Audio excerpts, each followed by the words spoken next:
اور یہ معاملہ آج کا نہیں ہے. میں میں ورکنگ کمیٹی کا ممبر ہوں مہاراشٹر کے. میں مرکز کی جو ہے ورکنگ کمیٹی کا ممبر ہوں. جیسا مفتی معصوم صاحب جنرل سیکریٹری مرکزی جمعیت سے انہوں نے اس بات کا اظہار کیا تو میری بات سننا چاہیے تھا، لیکن آج سن سکیں گے. اراکین منتظمہ، آج اس موقع پر ہم لوگ اپنے صوبہ مہاراشٹر کے لیے صدر، نائبین صدور اور خازن کے انتخاب کے لیے جمع ہوئے. ہماری جماعت ایک دستوری جماعت ہے اور دستور کے مطابق ہی ہمارے تمام امور انجام دیے جاتے ہیں. آج اس مجلس میں بات کی ابتدا دستور سے ہوئی اور کسی کا نام پیش کیا جائے اس سے پہلے میں نے کچھ کہنا چاہا تھا تو مجھے یہ جواب دیا گیا کہ نام پیش کیے جانے سے پہلے کسی کے کچھ کہنے کا موقع یا بات کہنے کی اجازت دستور میں نہیں. میں نے اس بات کو قبول کیا کہ جب یہ دستور ہے تو ہماری جماعت دستوری ہے، دستور کا اہتمام، دستور کو ماننے کا اہتمام ہونا چاہیے. لیکن دوسری غیر دستوری بات کی جا رہی ہے کہ صدر محترم کو یہ پسند ہے کہ وہ ایسا کوئی شخص جس کا سیاست سے تعلق ہو وہ ہماری جماعت کا صدر نہ رہے. میں مفتی معصوم ثاقب صاحب سے پوچھنا چاہوں گا کہ کیا یہ دستور میں ہے؟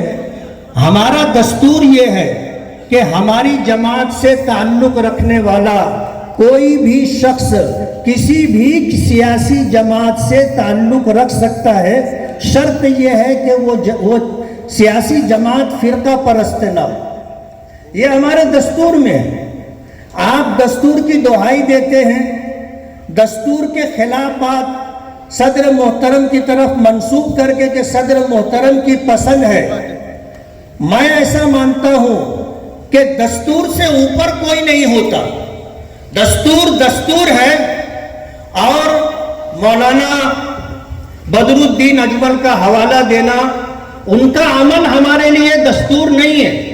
کسی اور کا حوالہ دینا دستور نہیں ہے. میں اپنی بات رکھنا چاہتا تھا، شاید بدگمانی ہوگی تو دستور کا حوالہ دے کر کے مجھے روکا گیا. ہمارا ہمیشہ کا یہ معمول رہا ہے کہ ہم اتفاق رائے سے صدارت کا انتخاب کرتے، کبھی اختلاف نہیں ہوتا. لیکن کچھ معاملات ہیں جس کی وجہ سے یہ ماحول بنایا گیا کہ صدارت کے لیے ایسی صورتحال بننا چاہیے کہ انتخاب نظر آئے اور پورے مہاراشٹر سے اراکین منتظمہ آئیں. اور اس کا پس منظر یہ تھا کہ سوشل میڈیا پر اور پورے مہاراشٹر میں مالیات کو لے کر کے جو الزامات در الزامات کا سلسلہ ہے اس کے پیش نظر پوری ریاست بے چین ہے. اور یہ معاملہ آج کا نہیں ہے. میں ورکنگ کمیٹی کا ممبر ہوں مہاراشٹر کے. میں مرکز کی جو ہے ورکنگ کمیٹی کا ممبر ہوں. جیسا مفتی معصوم صاحب جنرل سیکریٹری مرکزی جمعیت سے انہوں نے اس بات کا اظہار کیا تو میری بات سننا چاہیے تھا. لیکن آج مولانا حلیم اللہ سے میرا کوئی ذاتی اختلاف نہیں ہے اور سب کو پتا ہے کہ سالہ سال سے مجھ سے یہ گزارش لوگ کرتے تھے، تقاضا کرتے تھے کہ آپ صدارت کے امیدوار بنے. میں نے ہمیشہ معذرت کی. اللہ نے مجھے جو دیا ہے میرے لیے اسی کو سنبھالنا مشکل ہے. مہاراشٹر جیسی ریاست کی صدارت کا سنبھالنا میرے لیے دیانت کی بات یہ ہے کہ ممکن نہیں تھا. میں نے ہمیشہ معذرت کی.